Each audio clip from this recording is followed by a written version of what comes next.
Hello, Big Nutty here. Now, we all know of the popular tradition of pranking your friends on April Fool's Day, but the origin of this practice is widely unknown. In this video essay, I'm going to tell you how the holiday became what it is today.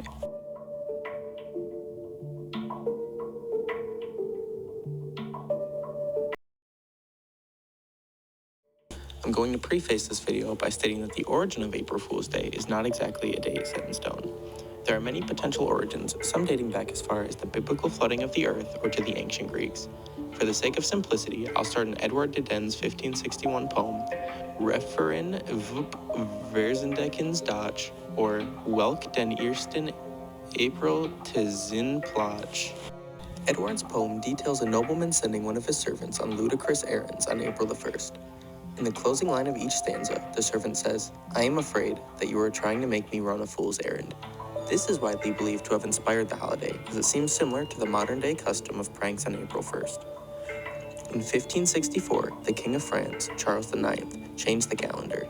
This change made April 1st turn to the start of the year, January 1st. Obviously, this caused some confusion. Many were reluctant to follow this change.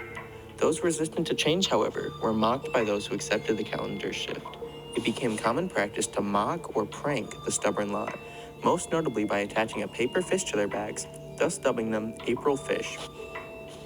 This was intended to symbolize a young, naive, or otherwise gullible person easily caught, like a fish.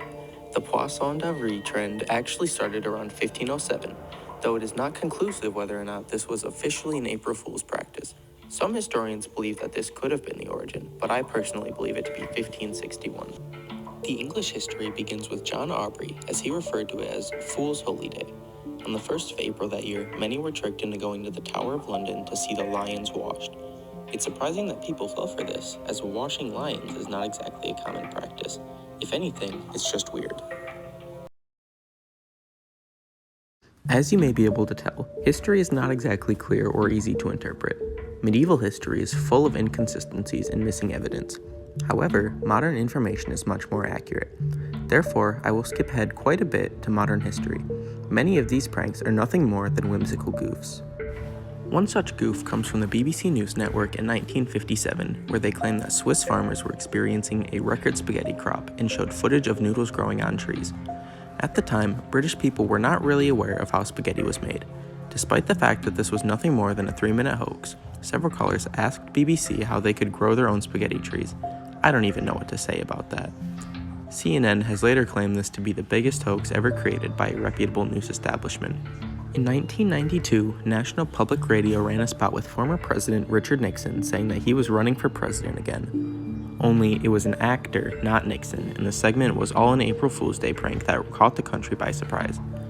This was sure to have rustled a few jimmies, as Nixon did not leave office under the best of circumstances when he resigned in August of 1974. People have got to know whether or not their president's a crook. 1972.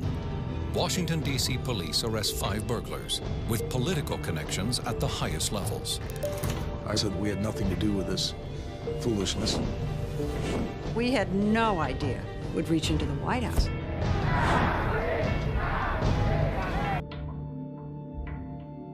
In 1996, Taco Bell duped people when it announced it had agreed to purchase Philadelphia's Liberty Bell and intended to rename it the Taco Liberty Bell. In 1998, after Burger King advertised a left-handed Whopper, scores of clueless customers requested the fake sandwich. Google also notoriously hosts an annual April Fool's Day prank that has included everything from telepathic search to the ability to play Pac-Man on Google Maps. Another company led a famous prank on how you can print money directly from your smartphone. PayPal, the digital banking app, posted to Twitter in 2018 how it would be adding this feature in a new update. Obviously, this was a joke and there was no way to legally print your own money. Another company prank to be pulled was by none other than Coca-Cola, leading customers to believe they were introducing 3 brand new flavors to the popular line of soft drinks. These flavors were avocado, sourdough, and charcoal. Delicious. If you're a longtime fan of my channel, you're sure to remember my iconic Tinder video where I explored the popular dating app for the first time. A year prior to this, a height verification feature was announced, allowing users to verify if a man is really 6 feet tall before swiping right. It goes without saying that April Fool's Day has become a cultural icon that shows no signs of going away. Though history has many bleak moments and tragedies, the holiday dedicated to jokes and laughs stands out as a day for nothing but good times. Thank you for watching.